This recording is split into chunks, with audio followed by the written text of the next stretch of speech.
جو نو گو ایریاز تھے، نارتھ وزیرستان جیسے ایریاز تھے، ادھر بھی پھر آپریشن ہوا.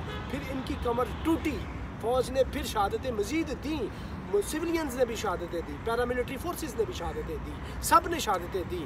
تو یہ جو آپریشن تھا اس ٹائم کا، وہ اسی جنرل راحیل نے کیا تھا. یہ ظہیر الاسلام جو ڈی جی آئی تھے انہوں نے کیا تھا. تو پوری فوج ان کے ساتھ کھڑی تھی، پورا ملک کھڑا تھا. تو میں یہ بات کرتا ہوں، ابھی یہ اگر سوال اٹھایا جائے کہ یہ جو اے پی ایس کا واقعہ ہوا ہے یہ فیلئر، انٹیلیجنس فیلئر ہے جی، بتایا نہیں گیا. اگر بتایا گیا ہے تو یہ چونکہ کینٹ کے اندر ہوا ہے، اس لیے جو چیف آف آرمی سٹاف ہے، متعلقہ جو کور کمانڈر ہے جنرل ہدایت، وہ بھی ذمہ دار ہے.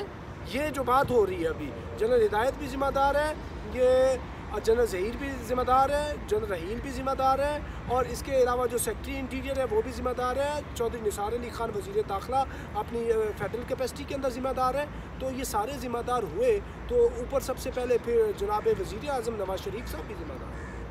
تو اگر آپ ان چیزوں پہ جائیں گے تو یہ بہت بڑی لمبی چوڑی ڈیبیٹ ہو جائے گی.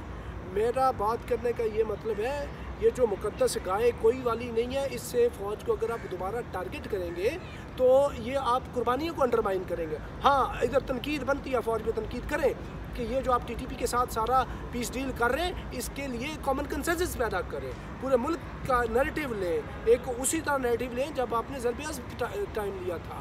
تو یہ آپ کو کرنا چاہیے. لیکن سو موٹو نوٹس لے کے اگر آپ یہ بات کریں گے کہ جو ایک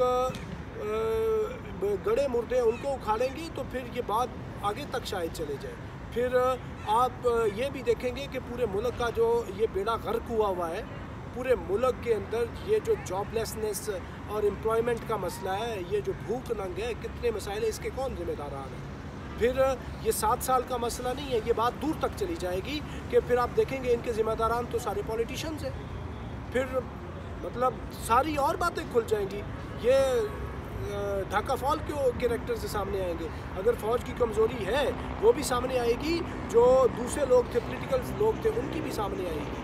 اور اس طرح کی کتنی اور چیزیں ہیں، there are dozens of things جن کو آپ کھول سکتے ہیں. تو اس میں میرا بات کرنے کا مقصد یہ ہے کہ یہ جو ایف آئی آر کی بات کر رہے ہیں کہ جی جنرل راحیل شریف کے اوپر اور جنرل ظہیر الاسلام ڈی جی آئی عیسائی کے اوپر ایف آئی آر آپ کاٹیں، تو اس سے آپ دیکھیں کہ جو دشمن ہے اس کو کتنی خوشی ہوگی، کیونکہ وہ تو بالکل اس کو موت پڑی ہوئی ہے. جو افواج پاکستان اور پاکستان کی انٹیلیجنس کو فتح ملی ہے افغانستان کے اندر اور ان کی ادھر سے چھٹی ہوئی ہے.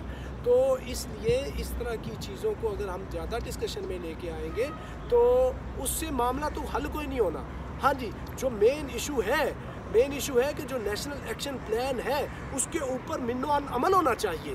جو ان کے جتنے ابیٹرز ہیں دہشت گردوں کے، ان کو جو فیسیلیٹیٹ کرتے ہیں، جو فائنینشیل ٹیررزم کے اندر مبتلا ہیں، جتنے بھی لوگ ہیں، آپ عزیر بلوچ کی جے آئی ٹی کا نہیں آپ کو پتہ، اور دوسرے جو لوگ تھے وہ پکڑے ہوئے ہیں، جو رینجرز نے سارا جن کو وہ ٹرائل کیا ہوا ہے ان کو بھی سامنے لے کے آئے. تو ابھی کرنا کیا ہے؟ یہ ہے جو بات ہے مین کرنے کی، وہ یہ ہے کہ یہ جو شہداء کی فیملیز ہیں، جن کے بچے بیٹے بیٹیاں شہید ہوئی ہوئی ہیں، جن کے بھائی بہن شہید ہوئے ہوئے ہیں، ان کو اور سارے لوگوں کو، جو مفتیان کرام ہیں، مفتیان سے بڑے جو شیخ الاسلام لیول کے لوگ ہیں. میں نے آپ کو بتایا کہ مفتی تقی عثمانی صاحب، ڈاکٹر طاہر القادری صاحب، یہ ادھر سے اور بڑے جو لوگ ہیں پاکستان کے، جو بہت بڑے جو ریلیجس لوگ ہیں، ان کو آپ لا کے اس کا حل تلاش کریں. بلیم گیم کے اوپر یا جی اس کی وہ اوکے تعین ہو جاتا ہے کہ جی فلانے ذمہ داران ہیں، تو کیا ان کے اوپر ایف آئی آر کاٹ لے گی موجودہ حکومت؟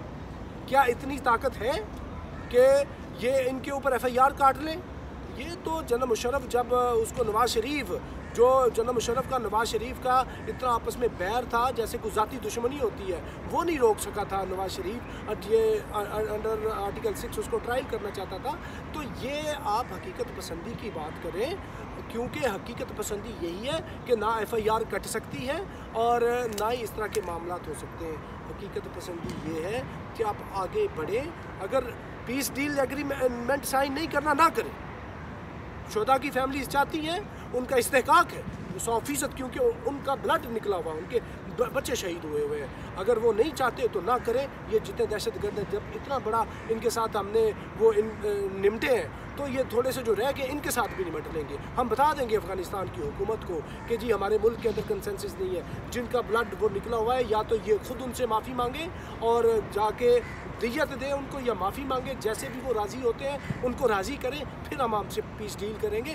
یہ اس کا حل ہے. اور آگے دہشت گردی کو کیسے روکنا ہے یہ حل ہے. اگر یہ چاہیں گے کہ ذمہ داران کا تعین کریں, آرمی چیف کے اوپر FIR کاٹیں اور یہ کریں, یہ تو مزید ایک نیا کٹا کھولنے والی بات ہے, نیا ایشو کھولنے والی, پینڈورا باکس کھولنے والی بات ہے. اس سے نہ ہی یہ موجودہ حکومت FIR کر سکے گی درج, نہ ہی کوئی اور کر سکے گا.